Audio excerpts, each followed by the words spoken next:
holding you. Bananas taste the best and are the best for you.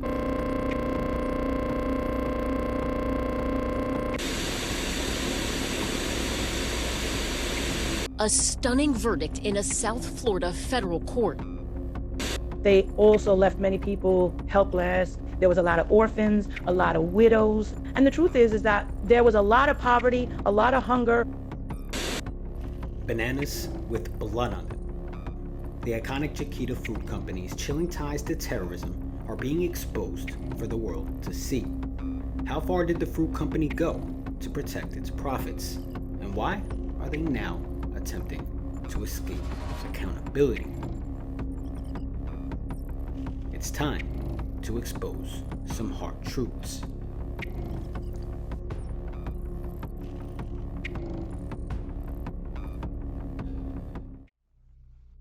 My son was missing, but anyway, know me, they will not give it back. In South Florida, a jury has delivered a stinging rebuke to Chiquita Brands, the company behind those bright yellow bananas you casually toss into your grocery cart. But this verdict isn't about fruit. It's about blood money.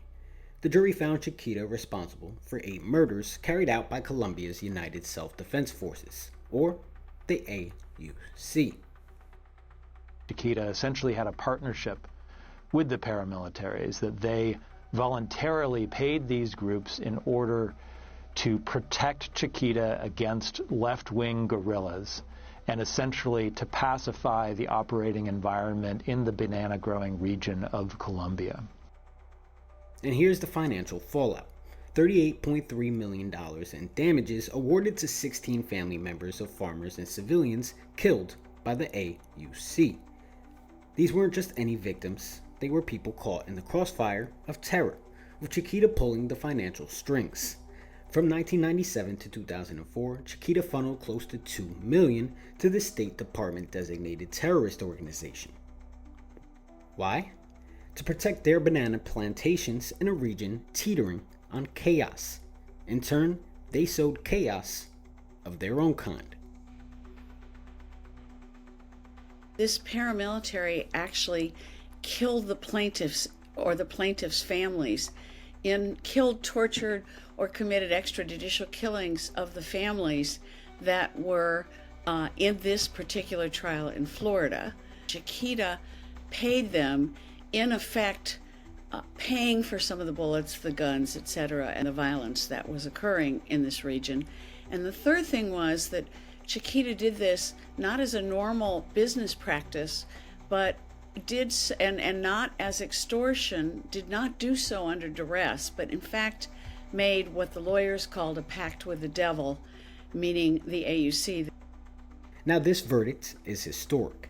It's the first ever jury verdict in a mountain of lawsuits against Chiquita for its alleged role in these atrocities.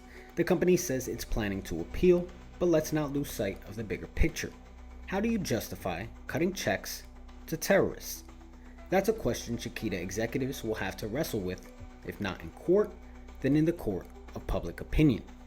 This is only the start of the judicial reckoning for Chiquita. And this isn't the first time Chiquita's name has been linked to scandal. The company has a legacy. It's the modern descendant of the infamous United Fruit Company, a corporate behemoth that once ruled Central America with an iron fist.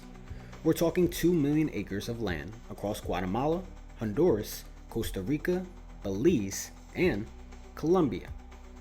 It moved from just buying the fruit, the bananas, from local producers to actually buying land, becoming the largest landowner in the area, changing its business practices so that it was deeply involved not only in land holdings that were acquired because of the violence. Chiquita was able to move in, acquire this land, often acquire it through what they call legal carpentry. That's their language, not mine. Legal carpentry meant that you acquired land in a sketchy way and then found ways to create a legal title to that land. For more than half a century, United Fruit wasn't just a business, it was the largest employer and landowner in the region, wielding enough power to overthrow governments. Yeah, you heard that right. In 1954, United Fruit orchestrated a coup to topple Guatemala's government and install a pro-American military dictatorship. How?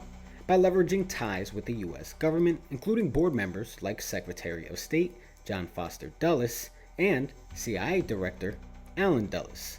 That maneuver didn't just cement United Fruit's dominance, it also gave us the term Banana Republic. There are some things I don't forget. There is no peace for me. Fast forward to the 1970s and 80s, and labor strikes began chipping away at United Fruit's stronghold. But here's where it gets darker. The company, now Chiquita, admitted in 2007 to the US Justice Department that it had financed a Colombian terrorist group.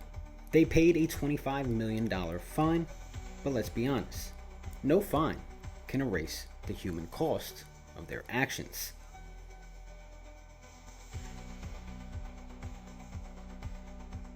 So here we are, looking at a corporation that has traded the lives of innocent people for profit, power, and protection. Chiquita's legacy is stained with the blood of those caught in the wake of its greed. It's a legacy that stretches from the banana fields of Central America to the courtroom of South Florida. The verdict isn't just a legal decision, it's a moral reckoning. It's a stark reminder that no corporation, no matter how iconic its brand or how deep its pockets, is above the law. The families of the victims have waited decades for justice, and this is just the beginning. Even though 38 million is a relatively small amount for a multinational, what happened in this case, because of the bellwether plaintiffs, is it's opened up more and more cases against Chiquita, so their ultimate losses could be in the billions. Now Chiquita may appeal, but the facts are there, plain and brutal.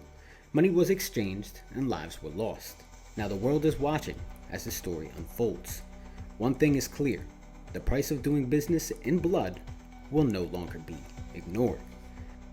This isn't just about bananas, this is about accountability, about justice, and about remembering the human cost of corporate greed. The question now is simple. Will Chiquita face its past, or will it continue to dodge the cold, hard truth?